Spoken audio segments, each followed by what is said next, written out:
Okay. My name is Dan Olson. I'm with Environmental Health and Safety here at the university. We're on the business side of the university as opposed to the academic side.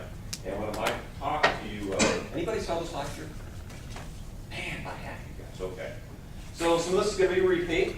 Some of it, a little bit, will be new.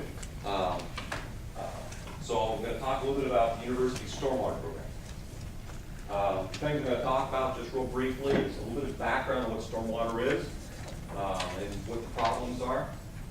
Talk a little bit about the regulations, what the university is doing, and of course at the end of it I'll be asking for you to give me any kind of feedback that you've got, or you can certainly get on our website and ask questions there if you need.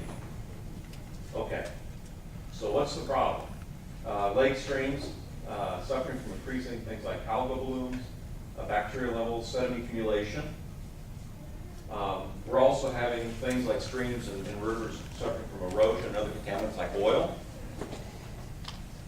And one of the causes, not the only cause, is stormwater from our cities. Okay, what is stormwater? Rainfall, snow melt, any other surface water runoff and drainage, okay? So it could even include, you know, in theory it could include watering lawns, washing cars. It's anything that's going to enter, any water that's into the storm sewer. Okay. There's a difference between the storm sewer and sanitary. Sanitary sewers go to a wastewater treatment plant where the wastes are treated. Stormwater simply flows into a sewer and then it's conduited from that sewer straight into a stream or a lake. Okay, you only back up. There's no treatment with that. It's just pipe. Common contaminants: fertilizer, oil, dirt, antifreeze, de-icing chemicals, pet wastes. Okay. Usually it takes a while for these problems to get big enough that for the federal government to decide, okay, we really got to do something about it. So in 1990, EPA issued regulations about this. And I try to tell people there's really if you want to learn one thing or two things about stormwater, there's only two things that they're really trying to do. And that's reduce the volume of stormwater that's generated and also reduce the contaminants that are in it, okay? And from the research as it's going on has found that if you can simply hold volumes and decant volumes for certain lengths of time, that you are actually affecting almost everything else that's an issue. The university has a permit we signed it in 2007 with the state of Nebraska. Last year I mentioned this, that to date, Dead Man's Run, which is on this campus, segment that includes this campus, has been noted for having high levels of E. coli. And what is E. coli from? E. coli from people, animals. We've been taking actions with our animal science pens, for example. And if you were here, been here long enough, would remember that those pens used to be earth pens. And in the bottom of those pens are storm drains. And if you walk out there today, they're all grassed. We're not housing nearly as many animals out there as we used to because we're trying to mitigate any potential issues that we have with E. coli. Okay? We're not having a lot of success today, but there's more than just cattle out there. We've got animals that live in Dead Man's Run. We've got raccoons that come up that storm sewer as a place to stay warm, and they leave things in the storm sewer that get stormwater too.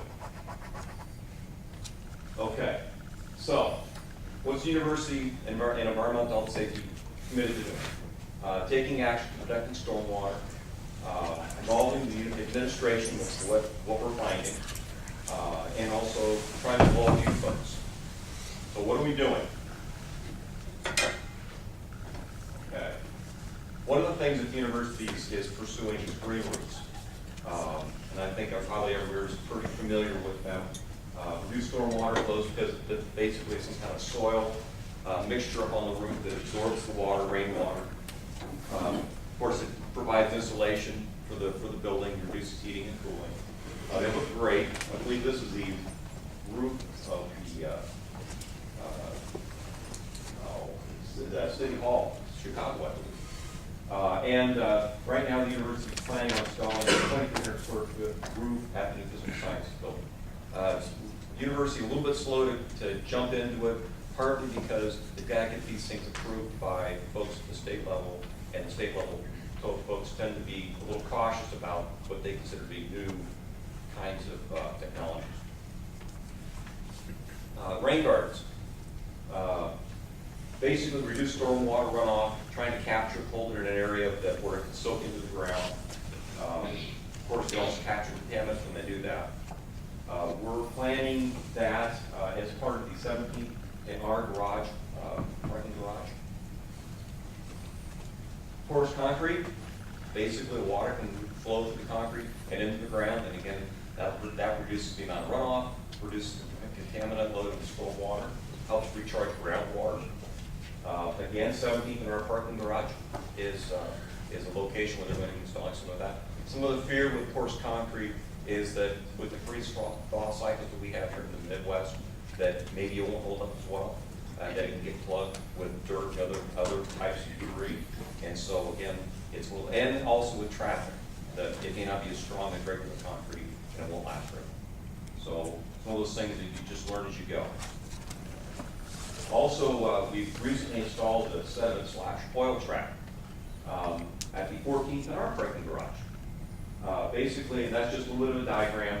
The stormwater flows into a lower chamber where sediments are allowed to basically settle out. They're given a residence time in that lower chamber. Oils float up and are blocked within basically a cap. And then, of course, the cleaner water is then discharged. We're planning on cleaning that annually, and this one that we have in particular will hold 1,400 gallons of sediment and 280 gallons of oil. I've got to give a hat tip, or just a kind of an attaboy to Dan Carpenter, who's, I believe, the Director of Parking Services. He's really been progressive in trying out these things, being willing to spend some money to see what works. We're also, universities pursuing what's called LEED construction practices. It's called Leadership of Energy and Environmental Design, and it encompasses a whole host of things: energy conservation, stormwater is part of it.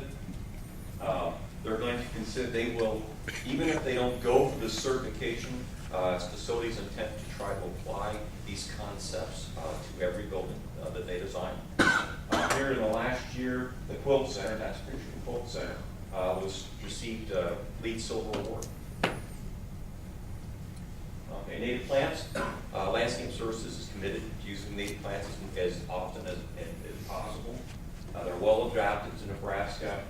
They need less fertilizers and pesticides to maintain them. Okay, so that's kind of that part of it. What I'm looking for from you folks is just support actions that the university is taking. Encourage the university with the authority that you've got to continue to take actions. Provide suggestions to the university for what you think is important. You can email us, you can email us down there at the card. If you say stormwater question, they'll give it to me. That's just a picture of Mississippi.